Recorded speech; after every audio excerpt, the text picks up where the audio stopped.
J'ai rencontré un ange pour la première fois à l'âge de 9 ans, puis le Seigneur a commencé à me parler, mais ma curiosité est restée intacte. Mon père a été assassiné alors que j'étais bébé et j'ai donc voulu connaître le Dieu qui est un père. Quand je pense au témoignage de réveil, il y en a un qui ressort quand j'y réfléchis et celui qui ressort vraiment. Je le partage parce qu'il me montre comment Dieu s'associe à la fin. Partout où il y a une fin, qu'il s'agisse d'un changement d'état d'esprit, d'un nouveau désir de Dieu, il s'associe à cette fin. Et récemment, j'ai parlé lors d'une conférence au Temple Angelus, construit par Feu Amy Semple McPherson. Et les gens qui étaient rassemblés là étaient affamés. Ils avaient faim de ce que Dieu veut faire dans leur vie, ils avaient faim de plus de Dieu. Et donc, juste avant le début du service, quelques-uns d'entre nous se sont rassemblés pour prier. Et pendant qu'on priait, ma marche avec Dieu, la façon dont j'ai rencontré Dieu, c'était dans le surnaturel. Et donc, il m'enseigne beaucoup à travers du surnaturel. Nous étions en train de prier et j'ai vu cet ange qui se déplaçait si rapidement. La seule façon dont je pouvais l'exprimer était qu'il se déplaçait comme le vent. Il se déplace en plusieurs endroits en même temps et c'est la parole que le Seigneur n'arrêtait pas de me donner. Il se déplace comme le vent. Et je me suis dit, qui est cet ange? Je n'ai jamais vu un ange comme ça auparavant. Nous étions en train de prier et l'une des femmes a dit, je n'arrête pas d'entendre le Seigneur dire souffle, souffle, souffle. Et je pensais à cet ange qui se déplaçait comme le vent. Elle disait souffle. Et je me disais, Dieu, qui est cet ange? Et puis plus tard, il me révèle que c'est un ange qui se déplace avec le réveil, même dans un cadre collectif. Et je me suis dit, oh, je me demande à quoi cela va ressembler pendant le culte. Et la réunion a commencé et c'était un mouvement puissant de Dieu. Mais ce qui m'a frappée, c'est qu'avant même l'appel à la prière, presque toute l'assemblée est venue à l'autel, s'agenouillant et pleurant devant Dieu. Et je me suis dit, voilà comment Dieu s'associe à la fin. Parce qu'ils avaient tous faim. Et que, sans même s'en rendre compte, Dieu avait déjà envoyé des anges pour s'occuper de ce qui se passait dans la salle et pour leur parler. J'ai remarqué comment ils venaient. Ils commençaient par l'arrière, puis par l'avant et enfin par le côté. Et c'était la façon dont l'ange se déplaçait. Et cela m'a montré que partout où il y a de la faim, Dieu la comble. Il répond à ce besoin. Je pense que c'est très important de pouvoir en faire l'expérience au quotidien. Si nous restons affamés chaque jour, comme Dieu, qu'allons-nous faire aujourd'hui? Cette curiosité de Dieu, qu'est-ce que je vais apprendre sur toi aujourd'hui? Et Dieu répond à cette faim.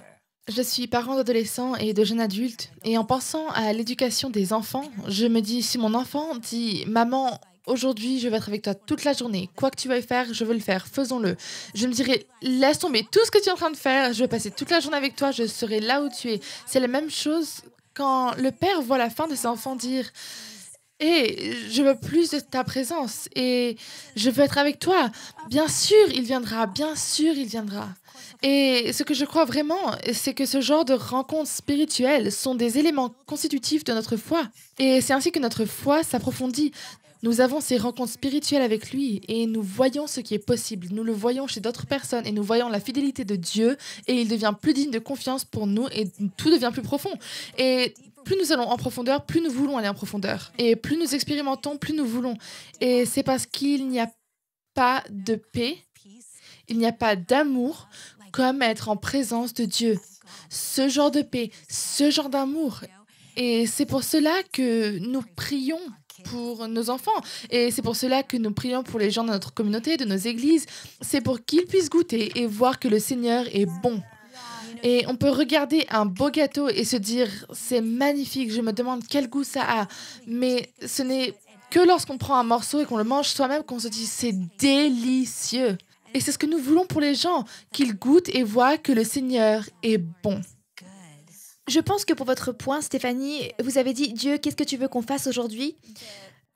Je pense que la plupart des croyants et même des non-croyants nous voient avec une identité de serviteur. Nous nous réveillons le matin, « Seigneur, comment puis-je te servir aujourd'hui ?» Et le Seigneur nous dit, « Non, je veux juste être avec toi. Parce que mes enfants, j'ai vraiment observé mes enfants, comment se réveillent-ils?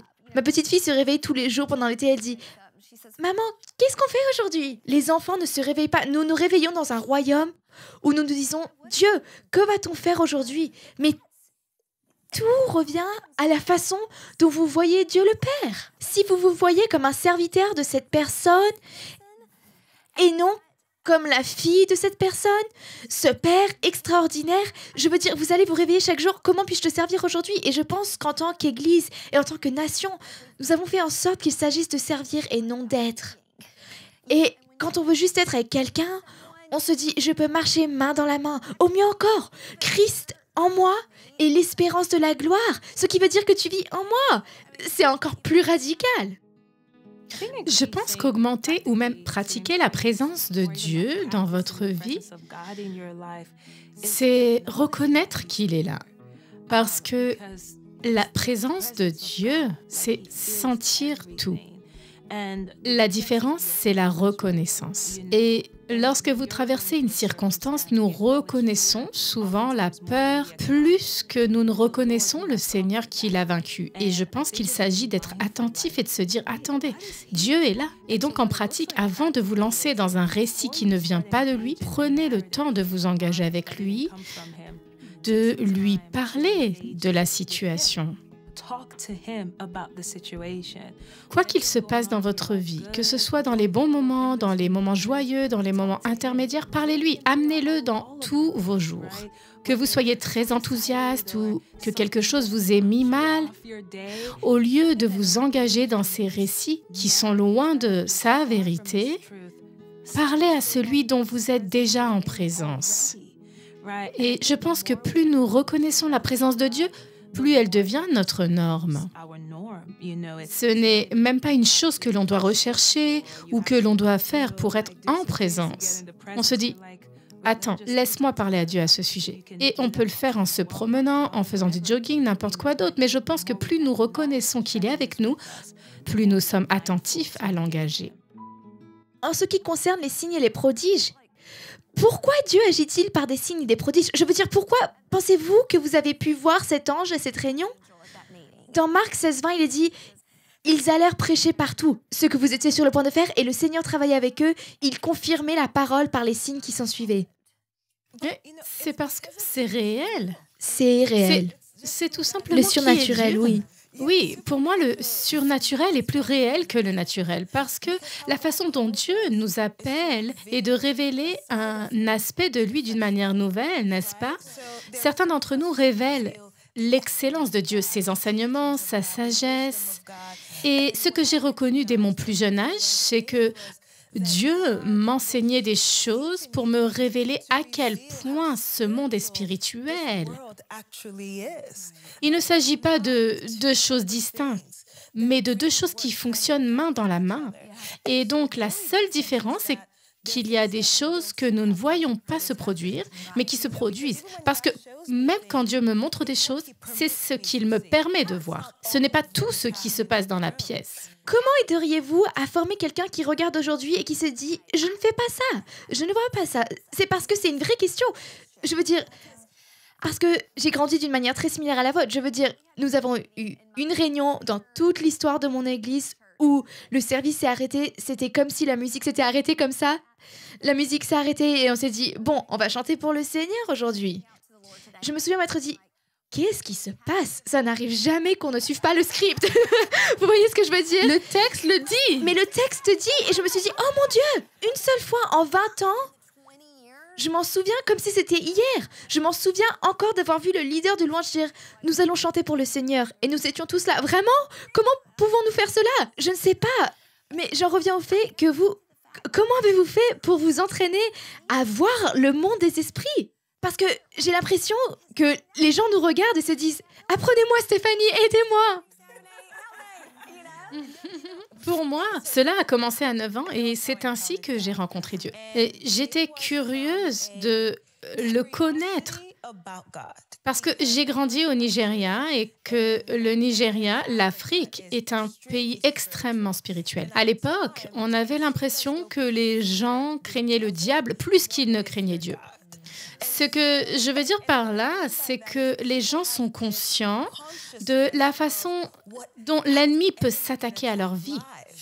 Quand j'étais enfant, je me disais, si la vie ne tient qu'à ça, si nous ne faisons que prier, parce que ma mère nous réveillait quand nous étions enfants, nous prions à minuit et toutes ces choses, et je me disais, si nous prions à partir d'un lieu de peur et d'inquiétude, je me disais, alors mettons fin à tout ça. Est-ce que c'est ça le monde? Je lui dis, qui es-tu? Je veux savoir qui tu es.